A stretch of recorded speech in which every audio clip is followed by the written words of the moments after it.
مملکت از نگاه امنیتی آرومه و در کل برای ما مردم و برای مردم عادی شرایط خیلی خوبه، بیان وطن ببینن.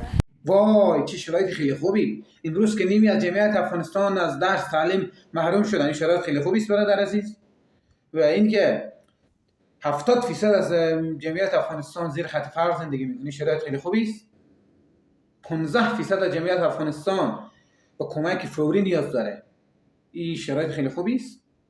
این که خواهر من، خواهر تو، خواهر میلیون ها افغان، خواهر هزاران افغان که امروز 20 سال درس تعلیم پیسه خرج کرده، زحمت کشیده، شب روز زحمت کشیده تا کامیاب بشه یا درساش موفق بشه، اما امروز که بیشتر از 2 سال زندانی است، از کار زندگی محروم شده، این شرایط خیلی خوبی است. این که به قول خودت که قصد افغانستان برادر عزیز حق گفته نمیشه. چرا در افغانستان 40 سال است که فقط هر کس به فکر منافع خود، هر کس هر طرف که قدرت بود همون طرف ها، اگر گرسنگی به حالت مرگ هم که باشه میگه ها بسیار شرایط خیلی خوب است برادر، بیایم به وطن بیایم. اگر همون روز وطن خارج شد، نه میلیون ها افغان اینا از گرسنگی، از بدبختی، از مشکلات اینا کشته دادن، فراری دادن. برادر عزیز، بر افغانستان هستی، بر خارج هستی، واقعا باید چیزی که حق تو باید بگی. امروز من که میدونم واقعا از نگاه امنیتی، از نگاه تغییرات خیلی ریزی هم داخل وطن بوده، ما باید تشکر کنیم از امارت اسلامی، اما ایران باید بگیم، ایران باید از جمعیت افغانستان بیشتر از 2 سال که از درس و تعلیم محرومم.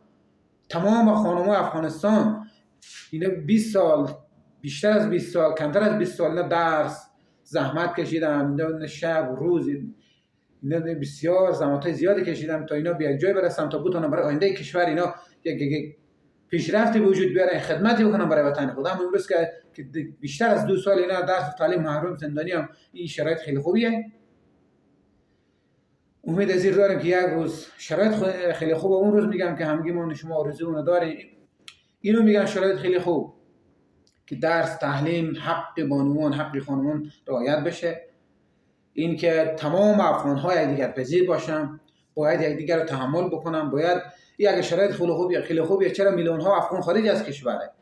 چرا کسی که به ما افغانستان در همون خانه به دنیا اومده 30 سال 40 سال زندگی کرده امروز نمیتونه به افغانستان بره؟ این شرایط خیلی خوبی است. من معترض نیستم و اعتراضم ندارم از امارت اسلامی، من طرفدار امارت اسلامی ام، اما چیزی که حقه میگم، چیزی که حق باشه والله و قسم که همین جلوی روی میلیون ها مسلح روی ایستاد باشه، چیزی که حق باشه به نفع ملت افغانستان باشه یا نباشه، من میگم برای هر کس که باشه.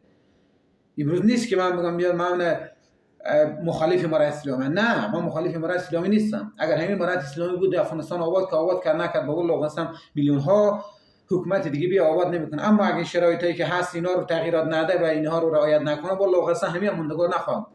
این رو من از این میگم که تاریخ امروز ثابت ساخته که در افغانستان باید حمایت مردم رو داشته باشی، حمایت جامعه رو داشته باشی، حمایت جهان رو داشته باشی و باید در درس، ثبات، تعلیم در کشور وجود داشته باشه تا در آینده کشور بتونه پیشرفتی داشته باشه، بتونه سرپای خود بایسته. وقتی که درس تعلیم نباشه چطور کشور بتونه پیشرفت کنه؟ چطور بتونه آینده خود برنامه‌ریزی کنه، با آینده خود برای آینده کسی بتونه کار کنه وقتی که درس تعلیم نباشه؟ یک چیزی بسیار مهمیه.